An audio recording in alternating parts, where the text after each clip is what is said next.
Bonjour, je suis Gaël Châtelain-Berry, bienvenue sur mon podcast Happy Work, le podcast qui va vous envoyer de bonnes ondes pour aller travailler chaque jour. D'ailleurs, j'en profite. Si vous souhaitez m'encourager à continuer Happy Work et m'envoyer vous aussi de bonnes ondes, vous pouvez toujours vous abonner à Happy Work sur votre plateforme préférée, mettre un commentaire, 5 étoiles ou un pouce levé. Ça, c'est mon Happy Work à moi. Bon, bref. On va arrêter la pub. Pour cet épisode, je vais vous parler de votre intelligence émotionnelle. On parle beaucoup d'émotions ces derniers temps, vous ne trouvez pas? Et encore plus d'intelligence émotionnelle sans forcément savoir de quoi on parle. Alors, tout d'abord, histoire de rendre à César ce qui est à César, c'est le psychologue Edward Thorndike, pionnier du behaviorisme ou comportementalisme, en bon français, qui forge le terme dans un article d'Harper Monthly Magazine daté de 1920. Vous remarquerez au passage tous les mots compliqués qu'il a fallu dire dans cette phrase et je n'ai presque pas savonné ni enregistré 10 fois cette phrase. Non, pas du tout. Pour résumer, l'intelligence émotionnelle se compose de 3 choses. La première, c'est l'accès à vos propres émotions. Qu'est-ce que je ressens? Qu'est-ce que telle ou telle situation suscite en moi? Bref, sentir des émotions. La deuxième chose, c'est le passage de ce ressenti à la compréhension. Pourquoi est-ce que je ressens cela? Qu'est-ce qui se joue dans cette situation qui me touche ainsi, qui va me rendre joyeux ou triste d'ailleurs? Les émotions, ce n'est pas que du négatif, heureusement.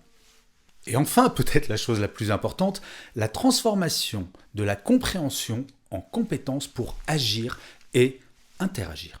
Comment puis-je utiliser la connaissance des émotions pour prendre des décisions me concernant et impliquant autrui?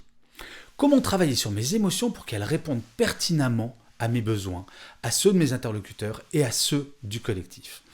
Si votre intelligence émotionnelle est à 0, en gros, vous êtes totalement insensible, quelle que soit la situation. Bon, pour être clair, si c'est votre cas, je suis en train de m'adresser à un robot. Ça me semble assez peu probable. Nous avons toutes et tous des émotions. Par contre, nous ne cherchons pas forcément à les comprendre, ce qui est essentiel pour les émotions fortes qui parfois peuvent devenir bloquantes. Bien entendu, ces émotions qui sont bloquantes, ce sont souvent des émotions négatives, comme par exemple la peur de la maladie, la peur du chômage. Si ces émotions vous sont familières, prenez le temps de vous poser, de noter sur un papier ce que vous ressentez.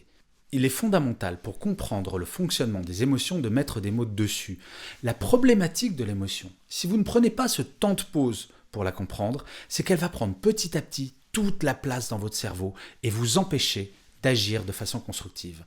C'est par exemple cette petite contrariété qui va se transformer petit à petit en frustration pour finir en colère. Si vous comprenez le fonctionnement de vos émotions, vous pourrez mieux les gérer. En effet, le pire, c'est d'ignorer vos émotions, de faire comme si elles n'existaient pas. En faisant cela, paradoxalement d'ailleurs, vous leur faites une plus grande place alors qu'en les assumant et en essayant de les comprendre, vous pourrez agir concrètement pour les atténuer, voire pour les utiliser à votre bénéfice. Et le cadeau bonus de cela, c'est que plus vous comprendrez vos propres émotions, plus vous pourrez comprendre celles des autres. Et oui, l'intelligence émotionnelle est à la source d'un grand nombre de soft skills, comme par exemple votre capacité d'écoute ou votre empathie, des qualités absolument fondamentales en entreprise et plus généralement dans la vie de tous les jours. Pour résumer, plus vous travaillerez votre intelligence émotionnelle, mieux vous vous sentirez et plus vous serez capable d'interagir de façon positive et constructive avec les autres, y compris quand ils ont des émotions extrêmement négatives.